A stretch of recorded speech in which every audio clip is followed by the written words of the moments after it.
Hello बच्चों, नमस्कार। मेरा नाम महेश शर्मा और इस आज के लेक्चर में पढ़ेंगे 12th फिजिक्स चैप्टर नंबर 4, जिसका नाम है वैद्युत आवेश तथा क्षेत्र के अंदर जो आपका टॉपिक है क्षेत्रफल सदिश। तो देखिए, आगे अपने को टॉपिक पढ़ना है विद्युत फ्लक्स और गाउस का नियम। तो वहाँ अपने को एरिया वेक्टर की जरूरत पड़ेगी, क्षेत्रफल सदिश की जरूरत पड़ेगी। तो पहले अपन थोड़ी थ्योरेटिकल बात करेंगे, उसके बाद न्यूमेरिकल करेंगे, डिटेल से करेंगे, और उसके बाद लास्ट में शॉर्ट ट्रिक भी देखेंगे सीधा अपने एरिया वेक्टर निकालते हैं कैसे। ये आपने जब छोटी क्लासों में क्षेत्रफल निकाला था तो तब आपने केवल परिमाण की बात की थी, दिशा की बात नहीं की थी, क्योंकि तब आपको सदिश नहीं आती थी 10th क्लास तक। तो देखिए, क्षेत्रफल एक कैसी राशि है, मैंने लिख रखा पहले। क्षेत्रफल एक सदिश राशि है। कैसी राशि है? क्षेत्रफल एक सदिश राशि है। Area is a vector quantity. क्षेत्रफल एक सदिश राशि है जिसकी दिशा तल के लंबवत होती अपन मानते हैं, जिसकी दिशा तल के लंबवत अपन मानते हैं। अभी सारे डायग्राम से समझाऊंगा। और यहाँ दो देखो, अपने पास दो आकृतियाँ आती है। एक आती है द्विविमीय आकृतियाँ और एक आती है त्रिविमीय आकृतियाँ। त्रिविमीय आकृतियाँ जिसको अपन बंद आकृतियाँ बोलते हैं, जैसे आपका घन हो गया, घनाभ हो गया, गोला हो गया, बेलन हो गया, सिलेंडर, इनको अपन बोलते हैं त्रिविमीय आकृतियाँ। जबकि द्विविमीय आकृतियाँ वो होती है जैसे आपकी जिसमें दो ही डायमेंशन, दो ही विमा हो, लंबाई या चौड़ाई हो। जैसे फॉर एग्जाम्पल आपका आयत हो गया, वर्ग हो गया, वर्त हो गया, इनको अपन क्या मानते हैं? द्विविमीय आकृतियां मानते हैं। तो यहाँ थ्योरेटिकल बात अपन करें कि क्षेत्रफल एक सदिश राशि है जिसकी दिशा तल के लंबवत होती है। फिर मैंने आगे लिख रखा है, द्विविमीय आकृतियों का क्षेत्रफल सदिश तल के लंबवत अंदर या बाहर दोनों ओर मान सकते हैं। जबकि त्रिविमीय आकृतियां, जिसको बंद आकृतियां भी बोलते हैं, त्रिविमीय आकृतियों का क्षेत्रफल सदिश हमेशा तल के लंबवत बाहर की ओर मानते हैं। ये लिखना आपको। अब देखो, इसको एग्जाम्पल से समझते हैं एरिया वेक्टर क्या चीज़ है। तो देखिए, मान लेते हैं अपने पास ये कोई जैसे मान लो प्लेन है, तल है। तो यहाँ ये इसका एरिया हो गया। तो मैंने क्या किया कि यहाँ पे छोटा सा एक अल्पांश काट लिया। यहाँ पे मान लो मैंने एक छोटा सा अल्पांश काट लिया, तो ये इसका बन जाएगा ds वेक्टर, एरिया वेक्टर। और इधर मैं मान लेता हूँ एक एन के। तो जहाँ जो ds वेक्टर का जो मान होगा वो होगा इसका एरिया, जो अपने कितना मान लेते हैं, इसका एरिया अपन मान लेते, छोटा सा एरिया ds मान लिया। अब सदिश क्या होता है? परिमाण के साथ दिशा। तो यहाँ लगा देंगे ds वेक्टर बराबर ds इंटू में एन के। ये हो गया इसका परिमाण, जो भी 2 मीटर स्क्वायर, 3 मीटर का जो भी। और एन के बता रहा है दिशा, एन के इसके तल के लंबवत, एन के इसके तल के लंबवत इकाई सदिश है। जैसे आपने किस बोर्ड का निकालना है एरिया वेक्टर, तो अपन क्या करेंगे, ये जो मार्कर है बोर्ड से बाहर की ओर आता हुआ, ये इसका बन जाएगा एरिया वेक्टर। यानी क्षेत्रफल एक सदिश राशि है जिसकी दिशा अपन तल के लंबवत मानते हैं। जैसे मान लो आपके पास ये ऐसे है, इसका आपको एरिया वेक्टर निकाल के देखो, ये मार्कर इससे लंबवत आ रहा है बाहर की ओर, तो ये इसका बन जाएगा, ये इसका बन जाएगा आपका एरिया वेक्टर। दिखाई दे रहा है? ये इसका बन जाएगा एरिया वेक्टर मार्कर। क्लियर? क्षेत्रफल एक सदिश राशि है जिसकी दिशा अपन तल के लंबवत मानते हैं। अब देखो कुछ एग्जांपल्स करते हैं इसके ऊपर अपन। एग्जांपल नंबर 1 देखिए, मान लेते हैं अपन यहाँ पे ये मैंने बना लिया xx, ये मैंने बना लिया yx, और ये मैंने बना लिया zx, और ये ओरिजिन मूल बिंदु। मान लो अपने पास ऐसे कोई शेप, मान लो आयत है। क्या अपने पास मान लो एक आयत है जिसकी लंबाई ये मान लो आप 3 सेंटीमीटर, और ये इसकी मान लो जो भी चौड़ाई लंबाई ये 4 सेंटीमीटर मान लो। और अपने को इसका निकालना एरिया वेक्टर। तो देखिए, इसको मैं सीधा बोलूँ तो सीधा ऐसा ही बोल सकता हूँ मैं, एरिया वेक्टर जो आएगा परिमाण के साथ दिशा, जो 3 इंटू 4, परिमाण क्या हो गया इसका, लंबाई इंटू चौड़ाई, 3 इंटू 4, लेकिन दिशा देखिए ये किस में रखा है, एक्स वाई तल में। किस में रखा है? तो इसका एरिया वेक्टर का आएगा ये बाहर की ओर, यानी जेड में आएगा। और जेड के लिए हम क्या लगाते हैं यहाँ पे, के केप लगाते हैं। तो एरिया वेक्टर इसका आ जाएगा 3 चौक 12 के केप। इसको ये भी बोल सकते हैं। और इसका एरिया वेक्टर अपन, ये कैसी फिगर है, डी में आकृति है। इसका अपन देखो मैंने यहाँ लिख रखा है तल के लंबवत अंदर या बाहर। मान लो ये बाहर है तो इसका अंदर भी मान सकते हैं। अगर ये प्लस के केप है, ये तो आप जानते हो, आई केप, जे केप, के केप। आई केप क्या होता है, एक्स एक्स के अनुदिश इकाई सदिश, जे केप वाई एक्स के अनुदिश इकाई सदिश, और के केप जेड एक्स के अनुदिश इकाई सदिश होता है। इकाई सदिश वह सदिश जिसका परिमाण क्या हो, एक हो, उसे हम क्या बोलते हैं, इकाई सदिश। और इकाई सदिश का फिजिक्स में सिर्फ एक ही काम है, और वो काम होता है दिशा बताना, टू गिव डायरेक्शन। दिशा बताने का इसका काम होता है। तो देखिए, ये एरिया किस में रखा होता है, एक्स वाई तल में। तो इसके लंबवत कौन होगा, जेड एक्स। तो यहाँ पे के केप, और आप चाहो तो इसको ए वेक्टर बराबर माइनस का इन प्लस का 12 इंटू माइनस के केप भी यहाँ पे ले सकते। दोनों ही सही है, दोनों ही सही है। तो ये हो गया एरिया वेक्टर। मैंने सीधा ही आपको समझा दिया। और आप इसको डिटेल से करो तो डिटेल से करने का कोई मतलब वैसे है नहीं, और आप चाहो तो समझने के लिए कर सकते हो। आपको मैं समझाने के लिए इसको डिटेल से भी बता सकता हूँ। डिटेल से कैसे, जैसे मान लीजिए ये तो आपका शॉर्ट ट्रिक समझ में आ गया, अच्छी बात है। परिमाण जो 3 चौक लंबाई इंटू चौड़ाई परिमाण हो गया। दिशा के लिए एक्स वाई तल के लंबवत। तो इसके लंबवत कौन है? जेड। जेड की दिशा में इकाई सदिश क्या मानते हैं? के कैप। तो के कैप भी ले सकते हो और आप चाहो तो अंदर पीछे भी ले सकते हो, यानी माइनस के कैप भी ले सकते हो। अगर ये प्लस के कैप है यानी ये प्लस जेड है तो इसके पीछे क्या होगा? माइनस जेड यानी माइनस के कैप होगा। अब देखो डिटेल से देखना, तो एरिया वेक्टर क्या निकालना है? सदिश। तो देखिए ये मान लो आप इसको बोल दो P, इसको बोल दो Q, इसको बोल दो आप R। तो क्या बोल सकते हो आप? PQ vector cross QR। मैंने क्या कर दिया? सदिश गुणा। तो आपको पता होगा A क्रॉस B जब अपन करते थे, A vector cross B vector क्या आता है? आपका mode of A mode of B, यानी A का परिमाण B का परिमाण इंटू साइन थीटा इंटू में एन कैप। ये अपन ने 11th क्लास में सदिश में पढ़ रखा है। तो यहाँ भी देखिए, तो PQ क्रॉस QR जब उठाओगे तो यहाँ आएगा मोड ऑफ PQ, यानी PQ का परिमाण मोड। यहाँ मैंने मोड सीधा देखो सिंपल मोड ऑफ A लिखो, चाहे A लिखो, बात एक ही होती है। यहाँ लिख दो Q ऑफ R इंटू में क्या आएगा? Sine theta. जो यहाँ पे ये अगर PQ है ये QR है तो ये कोण कितना हो जाएगा? 90 डिग्री, क्योंकि आयत की बात करते हैं और आयत का प्रत्येक कोण क्या होगा? 90 डिग्री। और दिशा एन कैप, तो यहाँ देखिए इसके तल के लंबवत। एन कैप क्या होता है? देखिए इकाई सदिश होता है जो इन दोनों के तल के लंबवत। क्योंकि आपको ये बात तो पता है कि A क्रॉस B जब करते हैं तो आंसर C आता है, और जो C वेक्टर यानी दो सदिशों को गुणा करने पर भी सदिश मिलता है, तो वो C वेक्टर, हालांकि इसका यहाँ पे कोई मतलब नहीं है, मैं केवल आपका कॉन्सेप्ट क्लियर करने के लिए सारी बातें बता रहा हूँ। हालांकि अपना एरिया वेक्टर तो यहीं पे कंप्लीट हो गया। ये कैसे हुआ इसको मैं समझाने के लिए थोड़ा सा डिटेल से कर रहा हूँ। हालांकि इसका वैसे कोई मतलब ज़्यादा नहीं है, केवल आपको समझाने के लिए मैं ऐसा पूरा करके आपको दिखा रहा हूँ। तो एक जो C जो आता है वो A के भी लंबवत होता है, और जो C होता है वो B के भी लंबवत होता है। क्लियर? ये तो अपने ये सारी बात 11th अपने पढ़ रखा है कि दो सदिशों को गुणा करने पर अगर परिणामी भी सदिश आए तो उसे बोलते हैं सदिश गुणनफल। और जो C आता है वो इस दोनों के तल के लंबवत। अगर A और B बोर्ड के तल में है तो C आएगा वो इसके तल के लंबवत होगा।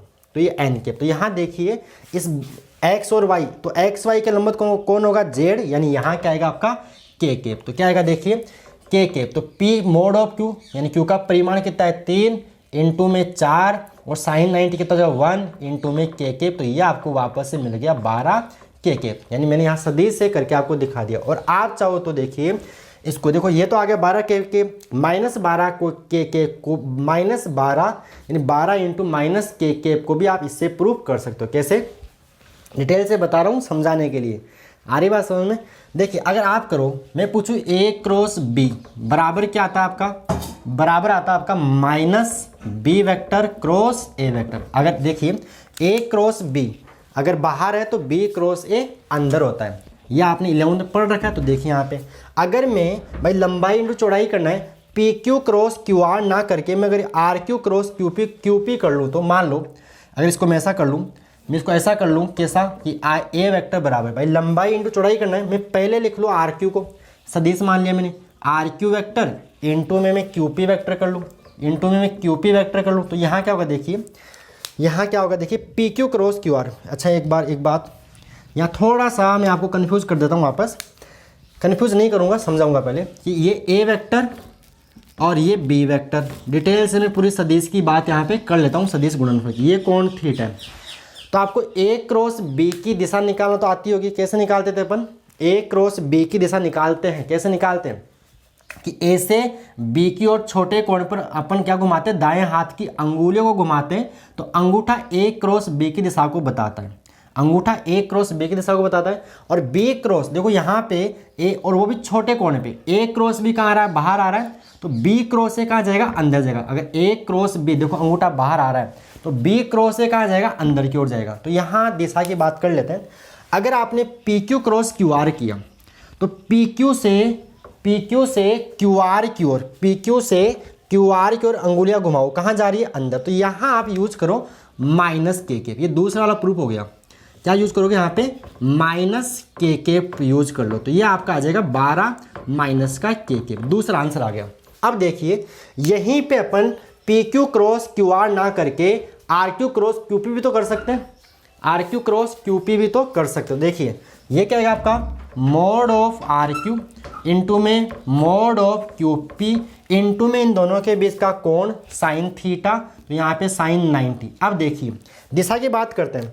तो अब आपने क्या किया, R Q cross Q P किया, तो क्या करो, आर क्यू इधर माना अपन ने, ये क्यू पी, तो आर क्यू से क्यू पी की ओर आपने दाएं हाथ की अंगुलियों घुमाओ, तो अंगूठा कहाँ गया, बाहर की ओर, यानी ये आ गया आपका प्लस के दिशा आ गई। ठीक है, तो अब इसका परिमाण कितना है 4, क्यू पी का परिणाम कितना है 3, इंटू में साइन 91 और इंटू में आपका आ जाएगा के, तो क्या आ गया ये आपका एरिया वेक्टर आपको मिल जाएगा 4 या 12 के। ये मैंने दोनों प्रूफ भी आपको कर दिया सदिश की सहायता से। तो ये डिटेल था केवल आपको समझाने के लिए, हालांकि आपको ये पूरा प्रोसेस नहीं करना होता, सीधा ध्यान रखना है परिमाण के साथ दिशा, जो मैंने आपको शुरू में ही स्टार्टिंग में ही बता दिया था, लेकिन डिटेल से चाहे तो आपको समझ, आप ऐसे इसको समझ भी सकते हो। तो एरिया वेक्टर क्लियर है। अब मैंने एक बात और की थी कि द्विविमीय आकृतियों का एरिया वेक्टर अंदर या बाहर दोनों ओर मान सकते हो। ये लो, ये मान लो अंदर है, तो ये मान लो बाहर आ गया। ये अगर अंदर है तो ये आपका क्या हो जाएगा, एरिया वेक्टर यहाँ से आपको मिला 12 माइनस के। तो दोनों बातें मैंने प्रूव भी कर दी जैसा मैंने बोला था। तो इसको एक बार डिटेल से लिखना समझने के लिए, हालांकि करना आपको डायरेक्ट ही है, करना आपको डायरेक्ट ही, लेकिन एक बार समझने के लिए आप इसको डिटेल से लिख लीजिएगा। ओके, चलिए आगे बात करते हैं अपन। जैसे एक एग्जाम्पल और लेते हैं। अब आपको सीधा ही बताना है, सीधा बताना है, सीधा डायरेक्ट, कोई दिक्कत वाली बात नहीं है। जैसे एग्जाम्पल नंबर 2 की मैं बात करूँ, एग्जाम्पल नंबर 2, जैसे मान लो यहाँ पे आपके पास x मान लो, यहाँ पे yx मान लो, ये zx मान लो, और मान लो ये कोई वर्ग है यहाँ ऐसे रखा हुआ है, ये भुजा a मान लो, ये भुजा a मान लो, ये o मान लो। बताओ इसका एरिया वेक्टर। तो कुछ नहीं, परिमाण के साथ दिशा, तो परिमाण तो वर्ग है और वर्ग का क्षेत्रफल क्या होता है, भुजा इंटू भुजा, तो आएगा a²। दिशा की बात करो तो ये xy तल में रखा हुआ है, तो xy तल के लंबवत, यानी या तो प्लस के कैप ले लो भाई, xy के लंबवत, यही तो आएगा, जो क्या आएगा आपका z आएगा कि नहीं आएगा, बोलो z आएगा कि नहीं आएगा। तो या चाहो तो आप यहाँ पे के कैप भी लगा सकते हो, और आप चाहो तो यहाँ पे माइनस के कैप भी लगा सकते हो, दोनों ही सही है, दोनों ही सही है, दोनों ही सही है। ये एग्जाम्पल नंबर 2 आपका। चलिए एग्जाम्पल नंबर 3 की बात करते हैं। क्लियर है, समझ में आ रहा है। अब इतना नहीं करना, ये तो मैंने आपको समझाया था, प्रोसेस था, करना सीधा ही आपको, परिमाण के साथ दिशा। जैसे मान लो आपके पास, जैसे एक एग्जांपल, जैसे मान लो यहाँ पे आपके पास मान लीजिए x है, ये मान लो, मैं तीसरा एग्जांपल लिख रहा हूँ यहाँ पे, ये मान लो yx है, और ये मान लो zx है, और ये मूल बिंदु है। और मान लो यहाँ पे कोई आयताकार प्लेट ऐसे रखी हुई यहाँ पे, इसकी लंबाई मान लो l, चौड़ाई मान लो b मान लो, ठीक है। और आपको इसका बताना है एरिया वेक्टर। तो बताओ क्या आएगा, परिमाण। तो परिमाण तो क्या होता है, लंबाई इंटू में चौड़ाई, लंबाई इंटू में चौड़ाई, ठीक है, लंबाई इंटू में चौड़ाई। लेकिन ये किस में रखी हुई है, एक्स जेड तल में, तो इसके लंबवत कौन होगा, यानी इसका जो एरिया वेक्टर होगा, देखो ये ऐसे, यानी एक्स वाई तल में आपकी ऐसे प्लेट रखी हुई है, तो ये होगा इसका एरिया वेक्टर। यानी ऊपर भी ले जा सकते हो, और आप चाहो तो उसको नीचे भी ले सकते हो, नीचे भी ले सकते हो। तो इसका जो एरिया वेक्टर आएगा वो एल बी, आप जे के, भाई वाई में क्या लेते हैं अपन, परिमाण हो गया, और जे के क्या बताएगा, दिशा, जो किधर जे के क्या होता है आपका वाई एक्स के अनुदिश 21 दिशा, unit vector along y direction. Clear. और आप चाहो तो इसको एरिया वेक्टर बराबर एल इंटू बी, लंबाई इंटू चौड़ाई, लेंथ इंटू ब्रेड्थ, और आप चाहो तो यहाँ माइनस जे के भी यूज कर सकते हो। तो ये हुआ आपका एरिया वेक्टर सीधा, परिमाण के साथ दिशा, यानी दिशा होती है तल के लंबवत। द्विविमीय आकृतियों में अपन अंदर या बाहर दोनों कहीं भी मान सकते हैं, लेकिन एक बार कोई सवाल न्यूमेरिकल कर रहे हैं तो एक को जैसे बाहर की ओर प्लस मान लें तो उसको बाहर, मतलब बाहर, आप तो ऐसा कीजिए, ज़्यादा कन्फ्यूज मत होइए, हमेशा आपको बाहर की ओर ही मानना है, चाहे आकृति द्विविमीय हो चाहे आकृति त्रिविमीय हो, आपको हमेशा बाहर की ओर, जैसे मान लो बोर्ड है तो इसको बाहर की ओर आपको एरिया वेक्टर मान लेना है। क्लियर है। तो ये हो गया आपका द्विविमीय आकृति। और त्रिविमीय आकृतियों में कोई दिक्कत ही नहीं है, वहाँ तो त्रिविमीय आकृतियों का क्षेत्रफल सदिश हमेशा लंबवत बाहर की ओर मानते हैं। ये बहुत काम की चीज़ है एरिया वेक्टर। जब गाउस नियम के अपन या फ्लक्स निकालने के सवाल करते हैं तो अपने को वहाँ एरिया वेक्टर की बार बार ज़रूरत पड़ती है। तो इसको आप छोटा टॉपिक मत समझना, बहुत काम का आगे के लिए, गाउस का नियम वगैरह फ्लक्स निकालने में। अब इसको मैं रब कर रहा हूँ, ये सारी बातें आप बोर्ड से एक बार पॉज करके लिख लीजिएगा। क्लियर। ओके। अब आगे बात करते हैं त्रिविमीय आकृतियों के क्षेत्रफल सदिश की। किसकी? त्रिविमीय आकृतियों के क्षेत्रफल सदिश की। तो देखिए इसमें तो कोई झंझट है ही नहीं। त्रिविमीय आकृतियों का जो क्षेत्रफल सदिश है वो हमेशा तल के लंबवत बाहर की ओर मानना है। इसमें कोई दिक्कत नहीं, इसमें ज़्यादा दिमाग लगाना ही नहीं है। जैसे मान लो ये अब एग्जाम्पल में लिख रहा हूँ त्रिविमीय आकृतियों, ये सारे थे द्विविमीय आकृतियों। जैसे मान लीजिए आपके पास ये कोई घन है, मान लो ये घन है और आपको बनाना इसका एरिया वेक्टर। क्या बनाना है? इस घन का बनाना है आपको एरिया वेक्टर क्षेत्रफल सदिश। तो कुछ नहीं, बहुत आसान, इसका बनाना है इसके बाहर की ओर, ये मान लो इसका डी एस वेक्टर बोल दो, एस वेक्टर ऐसे दिखा दीजिए, एस वेक्टर इसके लंबवत बाहर की ओर। यहाँ बनाना है इसके लंबवत बाहर की ओर, यहाँ बनाना है इसका बनाना है इसके लंबवत नीचे की ओर बाहर, मीन्स यहाँ से 90 पे एस वेक्टर। यहाँ बनाना है तो यहाँ से बाहर एस वेक्टर। यहाँ अल्पांश का बनाना था, अल्पांश का तो यहाँ डी एस बोल सकते हैं इसको, अल्पांश का बनाना तो डी एस बोल सकते हैं, छोटा सा एरिया वेक्टर। तो अभी में तो पूरा एस वेक्टर। इसका बनाओगे, इसका क्या आएगा? बाहर की ओर, उसकी पीछे कहाँ जाएगा? पीछे की ओर। क्लियर? जैसे बेलन का बनाना है, जैसे मान लो आपके पास ये कोई बेलन है और आपको बनाना है इसका एरिया वेक्टर। क्या बनाना है? Area vector. तो बस जैसे मान लो यहाँ में एक छोटा सा अल्पांश काट लिया तो ये इसका बन जाएगा डी एस वेक्टर। त्रिविमीय आकृतियों का एरिया वेक्टर हमेशा लंबवत बाहर की ओर, हमेशा लंबवत बाहर की ओर मानते हैं। इसका जैसे मान लो यहाँ पे कुछ छोटा सा अल्पांश काट लिया और अल्पांश का एरिया मैंने बोल दिया ds, तो ये बन जाएगा ds वेक्टर यहाँ से 90 पे। यहाँ बनाना है, ये अपने को आगे न्यूमेरिकल्स में भी काम आएगा, गाउसियन सरफेस वगैरह पढ़ेंगे वहाँ पे भी काम में आएगा। तो ये बन जाएगा आपका इसका ds वेक्टर, ऐसे बनाना है। क्लियर? तो ये हो गया आपका जैसे घन का, ये अपने को ज़्यादा काम में भी बार बार आता रहेगा। क्लियर? तो ये आपका था एरिया वेक्टर के बारे में। जैसे मान लो कोई गोला है तो गोले का भी, जैसे मान लो गोला है तो इसका ऐसे बनाएंगे अपन।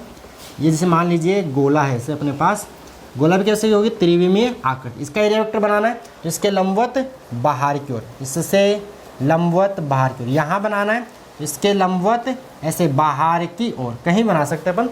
इन जितनी भी त्रिविमीय आकृति है उनका क्षेत्रफल सदिश अपन हमेशा लंबवत बाहर की ओर मानते हैं।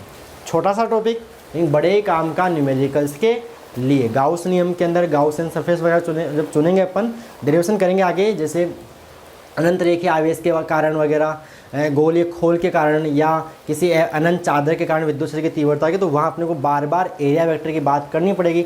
फ्लक्स के सवाल करेंगे तब भी अपने को एरिया वेक्टर की बात करनी पड़ेगी। फ्लक्स होता ही क्या है? A vector dot S vector. Flux होता ही आपका A vector dot S vector, जिसकी अपन आगे वाले लेक्चर में बात करेंगे।